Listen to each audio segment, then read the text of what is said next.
విజయవాడలోని కీలక ప్రాంతాల్లో ఎన్నో ఖాళీ కడుపులు ఆకలితో నకనకలాడుతుంటాయి. అలాంటి వాళ్లకు ఆమె ఓ అన్నపూర్ణ. రోజు పంచభక్ష పరమాన్నాలతో ఆకలి తీర్చే అమ్మ. 5 రూపాయలకు అన్నం పెట్టలేక ప్రభుత్వమే చేతులెత్తేసిన ఈ రోజుల్లో రోజు 500 మందికి ఉచితంగా అన్నం పెడుతున్నారు.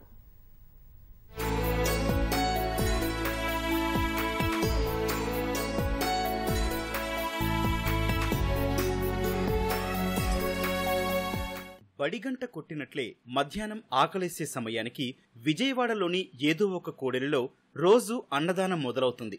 ఊరికే పెట్టేది కదా అని ఏదో ఒకటి వండివార్చరు.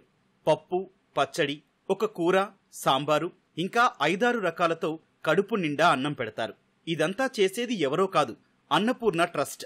1-2 కాదు, ఏకంగా 17 ఏళ్లుగా పేదల ఆకలి తీరుస్తోంది.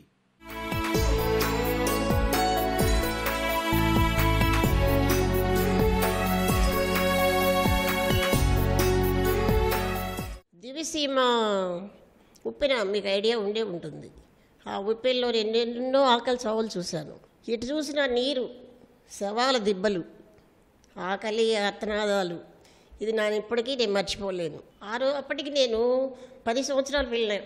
77కి ఉప్పెన చేయడానికి 10 సంవత్సరాలు. అప్పటి నుంచి నేను ఆలోచిస్తున్నాను, ఏం చేయాలి, ఏదో ఒకటి సమాజానికి సేవ చేయాలి, కష్టంలో ఉన్న వాళ్ళకి ఏదన్నా మన వంతు సాయంగా చేయాలని ఒక సూక్తి నేను నమ్ముతాను.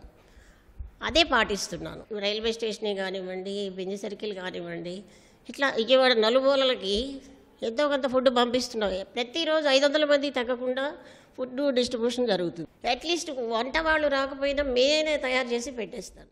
విజయవాడలోని కానూరుకు చెందిన జ్యోతి కుమారి 2006లో అన్నపూర్ణ ట్రస్ట్ ఏర్పాటు చేశారు. పేదలకు ఏదైనా సేవ చేయాలనేది ఆమె సంకల్పం.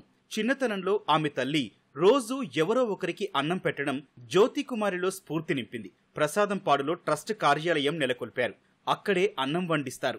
రోజు వంటలు సిద్ధం కాగానే మినీ వ్యాన్లో ఏదో ఒక ప్రాంతానికి తరలిస్తారు. ఇదంతా ఓ ప్రణాళికాబద్ధంగా నిర్వహించేలా సిబ్బందిని నియమించి వారికి జీతాలు చెల్లిస్తున్నారు. నేను ఈ అన్నపూర్ణ ట్రస్ట్లో మేనేజర్గా పనిచేస్తున్నానండి. ప్రతి పేదవాడు చక్కగా నవ్వుతూ ఉండాలని మా మేడం గారి ఆకాంక్ష. ఏదన్నా ఒక రోజు ఫుడ్ డిస్ట్రిబ్యూషన్ లేదంటే ఎంతో ఫీల్ అయిపోతారు. ఈరోజు పెట్టలేదు, ఎంతమంది ఎదురు చూస్తున్నారో అని బాధపడతారు. ఆవిడ చేసే కార్యక్రమానికి మేము ముగ్ధులమై వారికి సహాయ సహకారాలు అందిస్తున్నామండి. ఈ ఏరియా ఆ ఏరియానే లేదు, అన్ని ఏరియాలు కవర్ చేసుకుంటా రోజుకు ఒకసాట పెట్టి వాళ్ళ ఆకలి తీర్చడం మేడం గారి ఎయిమ్. ఆ ఎయిమ్కి తగ్గట్టు మేము పనిచేస్తాం. అన్నపూర్ణ ట్రస్ట్ ద్వారా రోజు 100 మంది అభాగ్యుల ఆకలి తీర్చడమే కాదు, దివ్యాంగుల పాఠశాలలకు ఆహారం కూడా సప్లై చేస్తుంటారు జ్యోతి కుమారి. ఎక్కడైనా వివాహాది శుభ కార్యక్రమాల్లో భోజనం మిగిలినా తమ ట్రస్టును సంప్రదిస్తే అది వృధా కాకుండా అన్నార్తుల ఆకలి తీరుస్తామని చెబుతున్నారు. ఏటా 3 నెలల పాటు మహిళలకు కుట్టు మిషన్లో శిక్షణ ఇస్తుంటారు. కృష్ణ గోరక్షణలో భాగంగా ఎన్టీఆర్ జిల్లాలోని గోశాలకు ఎంతో కొంత ఆర్థిక సాయం చేస్తుంటారు. కుటుంబ సభ్యుల సహకారంతోనే ఇదంతా సాధ్యమైందంటున్నారు జ్యోతి కుమారి. ఈ ఫ్యాషన్ డిజైనింగ్ డిప్లొమా చేసిన తర్వాత దాదాపు ఒక 40-45 వేల మంది దాకా నేను టైలరింగ్ నేర్పించి నెహ్రూ యువ కేంద్రం ద్వారా సర్టిఫికెట్స్ ఇప్పించాను. ఒక సంకల్ప సిద్ధి గట్టిదైతే మనకు ఆస్తి ఉన్నా లేకపోయినా చేయొచ్చు. ఫ్యూచర్లో ఈ అన్నపూర్ణ ట్రస్ట్ అనేది కానీ ఈ అన్నీ కూడా నాతో ఆగిపోకూడదు.